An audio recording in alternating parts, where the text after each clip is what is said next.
Boa noite, pessoal. Esse que vos fala é Tyler Durden, do Círculo Vazio Atualidades.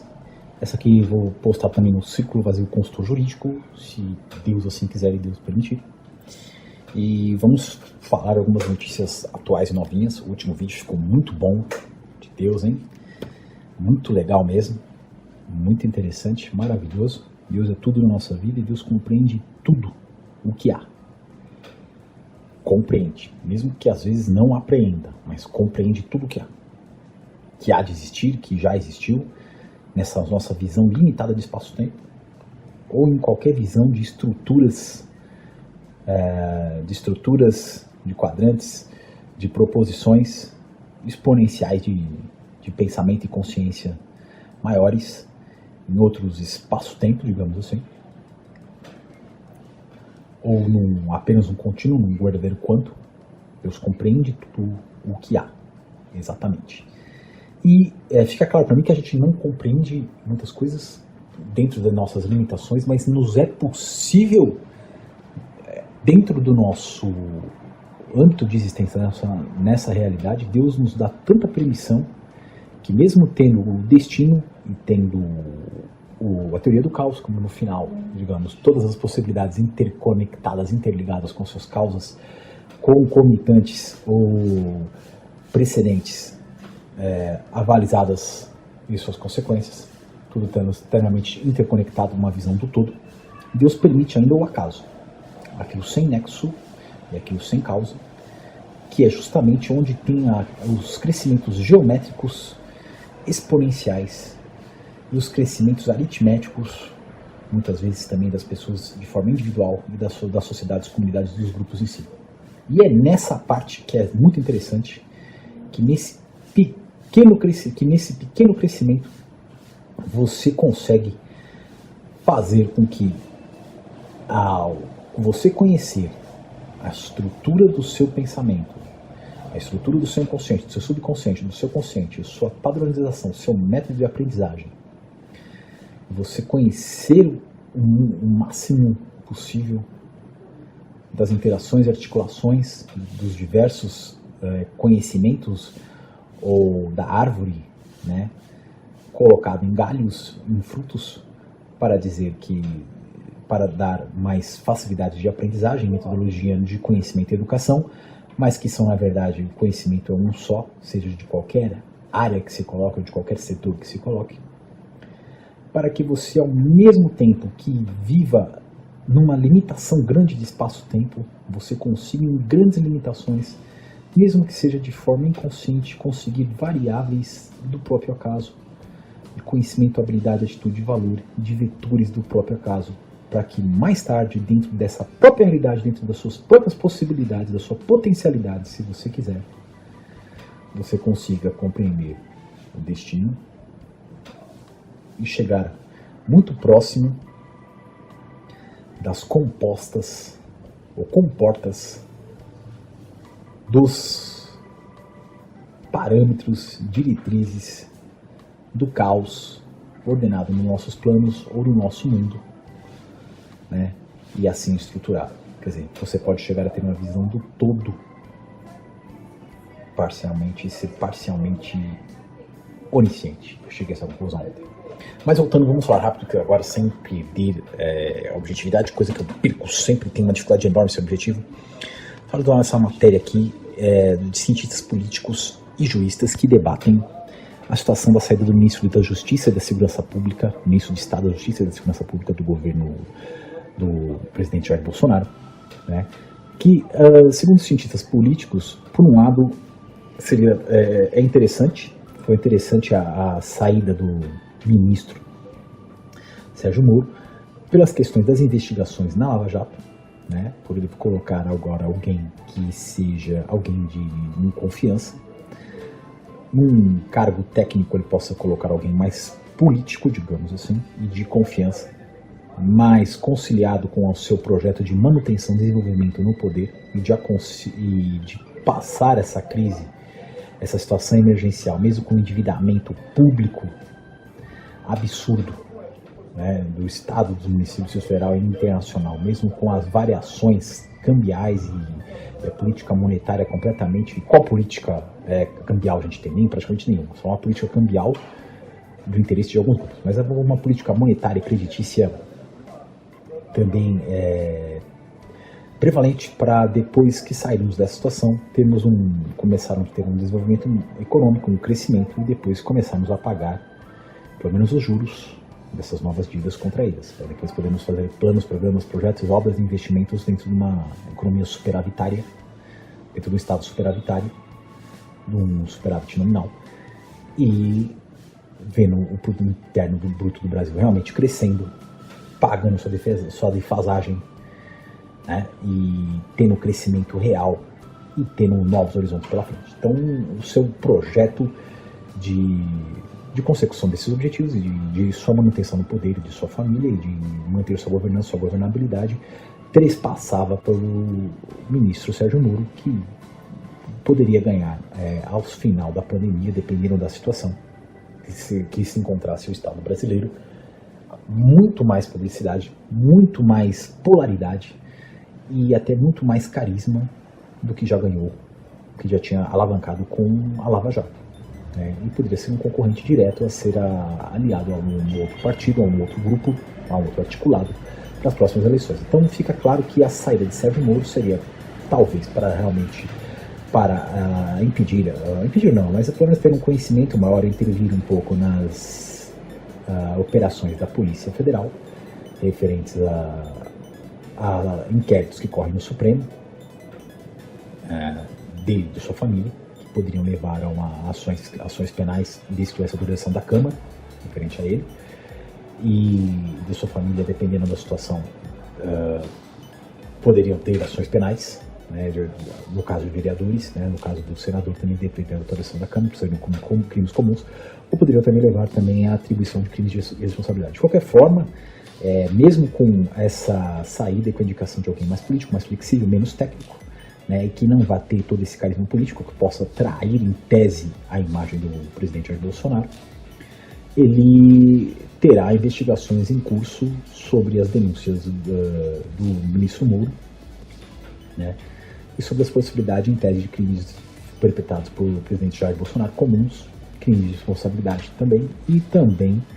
em tese também do ministro Sérgio Moro, no ser aprovado pelo Poder-Geral da República, Procurador da República, que foi dentro dos membros do Ministério Público da União, foi obviamente aprovado e nomeado pelo Presidente da República também. Então, assim, ele faz um belo jogo de bastidores político, perde uma certa credibilidade e um certo apoio político dos setores que o avalizaram, que os setores neoliberais, lavajatistas e da parte das milícias, mas ao mesmo tempo consegue diminuir o protagonismo de alguns ministros, sua possibilidade de competição mais tarde, saindo do seu ministério, do seu governo, em competição por uma futura reeleição, ou por uma eleição agora indireta, se fosse o caso até, ou eleições diretas, caso haja algum impeachment, coisa do tipo, né? E por um certo aspecto melhora sua governabilidade e sua governança ao buscar na troca de cargos e no diálogo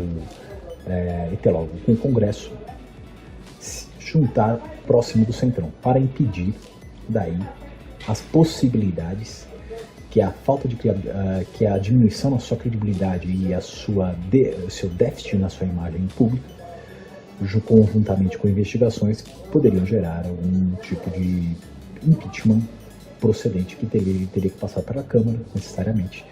ou até uma autorização para um processo criminal, que ele poderia vir perder o cargo, emprego, função e ficar inelegível, teria que realmente passar com uma autorização pela Câmara. Então ele se aproximando da Câmara, tendo esse diálogo, consolidando ainda mais com o deputado Roberto Jefferson, do Centrão,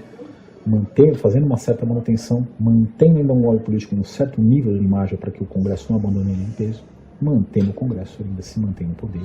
pode manter uma governança, uma governabilidade e dar uma sobrevida ao governo Jair Bolsonaro, embora vão ter todos esses protagonistas, junto com outros partidos, outros lobbies, mais tarde, para, dependendo do cenário também que se encontre o governo, ou até aonde tenha ido o governo, da forma que tenha ido, e com a imagem que tem exposto ao público, para conseguirem terem ou um completo protagonismo nas eleições diretas, ou até indiretas, se houver um impeachment e depois dos 2 anos, ou até depois de 2 anos do exercício do mandato, porque estamos no final do segundo ano agora, estamos na metade do segundo ano praticamente, ou, dependendo da situação, se conseguir contornar bem a situação e levar o Brasil para um certo, digamos assim, sair menos chamuscado dessa crise sanitária e econômica, né, com menor déficit, tendo algum crescimento real, ter alguma possibilidade de ser abarcado novamente pela governança e as auditorias e o controle dos lobbies militares, não perdendo seu principal apoio, mesmo talvez perdendo alguns apoios de outros setores que elegeram, mas ficaria uma questão assim, bem a ser disputada na mídia, nos lobbies, nos veículos de comunicação, e tendo o apoio de deputados e depois talvez de senadores em municípios e estados, poderia conseguir até uma reeleição e uma vitória numa carreira política. Mas por esse vídeo, por enquanto, eu acho que já falamos bastante, né, nessa situação aqui. Agora, vamos falar rapidamente, agora mais de forma mais objetiva, que a audiência a coletiva do ministro Sérgio Moro impulsionou a audiência de diversos canais, aquela que deu a sua demissão do governo, e lançou críticas ao presidente Jair Bolsonaro. Então os canais, ao mesmo tempo que se posicionando politicamente através de seus lobbies, ganharam bastante com publicidade, propaganda e marketing, né, fazendo tratamento do conteúdo, integralizando, viralizando praticamente em todos os seus programas, em toda a sua grade de comunicação, sua grade diária de programação, a saída do ministro Sérgio Moro, né, dando ainda mais ibope ainda, ele trazendo mais pessoas para o seu lado, dando um desgaste maior para o presidente Jair Bolsonaro,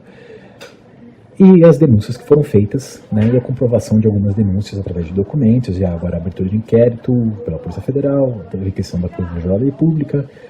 e comentários de cientistas políticos, juristas, e toda a repercussão e todo o garfamento da notícia, né, esmiuçada, fez que subisse muito o Ibope, como as pessoas estão muito em casa,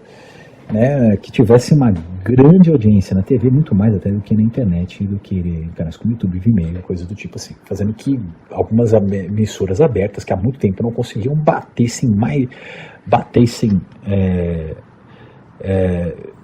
37 minutos durante a coletiva de imprensa, batessem índices absurdos de Ibope, né, perto do que ultimamente conseguiam. A Globo saiu de 7 para alcançar 10. Né? A Record assumia a liderança no lugar do SBT. Então a Record, com a notícia, conseguiu passar o SBT. Isso você imagina o quanto não dá em royalties, digamos assim, ou valores ou cotas de patrocínio e publicidade nesses intervalos ou dentro desses próprios programas da grade de programação. Né? Outra notícia também interessante que a gente vai falar aqui rapidamente também, vamos passar aqui, é que, obviamente, todos sabemos que a Globo e o lobby dela, né, essa grande emissora, sendo uma concessionária de serviços públicos, que grande parte dela já foi praticamente vendida para interesses estrangeiros, né, para grupos holdings estrangeiros, interesses estrangeiros, embora os administradores, executadores e gestores ainda sejam de uma empresa familiar, digamos assim, e tem uma grande parte de ações, onde tem um bom patrimônio, sabe que para continuar e para que essas grandes empresas também continuem com os seus projetos, planos, programas e empreendimentos para os futuros governos e econômicos aqui no Brasil, com a disseminação do 3G, do 4G, do 5G mais tarde, e dos canais praticamente sendo, as pessoas assistindo praticamente sempre no seu celular no tablet, os canais de TV aberta, TV a cabo que seja, né? E os cotas de patrocínio caindo muito mais, para que consigam ter uma sobrevivência e chegarem ao resultado, às metas e objetivos dos seus planos, essas empresas, essas holdings que vão estar controlando essa concessão, e a Globo também consiga, em tese, a Globo fala família, Marinho,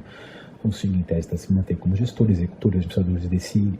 desse plano que vem de fora, né, mas que acaba sendo um plano internalizado por eles mesmos, né, acabam sendo, na verdade, englobados pelo esse neocolonialismo, Eles não têm interesse em manter o governo Jair Bolsonaro, têm interesse em manter outros governos, outros tipos de partidos, outros tipos de coalizões, outros tipos de articulações, outros grupos no poder, conjuntamente com os militares. Então, obviamente, eles inovarem Bolsonaro e fazerem críticas, fazerem toda a publicidade, propaganda, o marketing, deficitar a imagem ao programa Governabilidade e Governança de Bolsonaro e aos seus ministros, isso é uma coisa completamente comum e óbvia. Cair na obviedade. Estamos 15 minutos de live, vamos lá exatamente. Pedido de demissão de Moro racha bolsonarismo nas redes. Apoiadores influentes do presidente Jair Bolsonaro calaram nas redes sociais durante a maior parte da fala de Sérgio Moro, na qual o ex-juiz da Lava Jato anunciou sua demissão do cargo do ministro da Justiça e da Segurança Pública e acusou Bolsonaro de tentar interferir politicamente na Polícia Federal. No fim da fala de Moro, as reações vieram com divergências. Houve quem criticasse Moro, quem reafirmasse apoio ao presidente e quem dissesse que estava deixando de sustentar o governo. Entre os escolher fidelidade do presidente da República está o deputado Daniel Silveira, que publicou na quinta-feira esse vídeo que uma demissão do Moro não aconteceria. Me garantiram que não pediu demissão, foi verdade. Outro perfil bolsonarista, seguido por Bolsonaro, Tony Stark Patriota, classificou como estranha a declaração de Moro. Nunca vi um juiz sério tirando assim, muito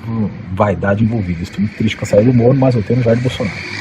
Perfil identificado como Cristiano Menchova, que também tem o presidente da República entre seus seguidores, reafirmou apoio a Bolsonaro. Voltei em Bolsonaro, continuei apoiando o governo até o fim. Moro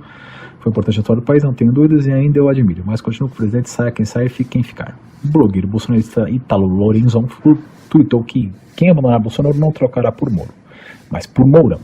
em referência ao vice-presidente da República e constantemente alvo de ataques por parte dos simpatizantes do presidente. Advogado de família Bolsonaro, Karina Cufa, escreveu seus quase 40 mil seguidores no Twitter, interessante, hein? Que pode afirmar que Jair é honesto e quer o bem do país. O deputado federal Carlos Jorge lamentou a decisão de Moro, mas escreveu que mais lamentável ainda é a maneira como saiu. O apoiador foi de Bolsonaro, o escritor Chico Graziano foi lacônico. Se o Sérgio Moro sai, saiu junto, tweetou, marcando o usuário, agora ex-ministro da Justiça. O próximo presidente da República, por ser o candidato da União Nacional contra a Corrupção e pela decência na vida... depois escreveu que Moro será o próximo presidente da República, por ser o candidato da União Nacional contra a Corrupção e pela decência na vida pública. O pastor Silas Malafaia criticou Bolsonaro, disse que apesar de ser aliado do presidente, não é alienado, e que faltou a Bolsonaro a habilidade política nessa hora. Sei que a atribuição do presidente não me age do PDF, só que ele deu a Moro carta branca. Inadmissível, publicou o líder evangélico. Então você vê aí que todas essas pessoas que são verdadeiros líderes tradicionais, carismáticos, às vezes líderes legais até, eles têm mandatos conferidos pelo povo, e têm seguidores, são influenciadores, às vezes digitais, através dessas mídias, né? Fazem grande articulação e fazem movimentos, fazem grupos e fazem a ideia das pessoas, conjuntamente com essa matéria que busca também trazer a contexto e criar comportamentos, ações, atitudes e ideias que passem pelo nosso córtex sensorial e nosso pré-córtex, nosso córtex sensorial, nosso córtex cognitivo, para que nós façamos um juízo, um julgamento de valores. Eles se posicionaram de formas diferentes, né? Alguns se posicionaram completamente a favor de Bolsonaro, outros ficaram em cima do muro, um outro acabou pulando o barco e outro contestou a ação do presidente, como também contestou a ação do ex-ministro. O que fica claro nessa situação para mim é o seguinte, que primeiramente a Globo, isto é, uma série de veículos, não sei se fazem parte de uma mesma holding, não sei se fazem parte também de um mesmo grupo ou conglomerado econômico, nem que seja na parte de ações, a parte de cotização das mesmas, ou de grupos de lobbies que se articulam entre si e têm interesses próprios e projetos próprios que são todos interligados e conexos e por isso falam a mesma língua, a mesma metodologia e fazem o mesmo lobby, a mesma política de informação. Mas fica claro que quer mostrar o desgaste do presidente, que até entre mesmo os seus próprios seguidores, então dentro do seu núcleo de seguidores e de seus amigos dos amigos, há uma grande tensão, há um grande desgaste, ou seja, naqueles lavajatistas praticamente perdendo uma grande parte, naqueles neoliberais também, talvez até da parte da milícia, em tese, e do comando das Forças Armadas também. Só que não, né? Porque, na verdade, é claro que todas essas figuras políticas, técnicas que saem desses ministérios com muita politização, com muita polarização, com muita imagem, né? podem assumir outros cargos nos estados, nos distritos, nos municípios e em outros partidos e saírem à reeleição, levantando uma bandeira e valores bastante fortes que possam ser interessantes para a administração militar também. Mas também a situação também de Bolsonaro também, no momento em que ele se encontra, sendo, digamos assim, atacado por todos os lados, né? Sua única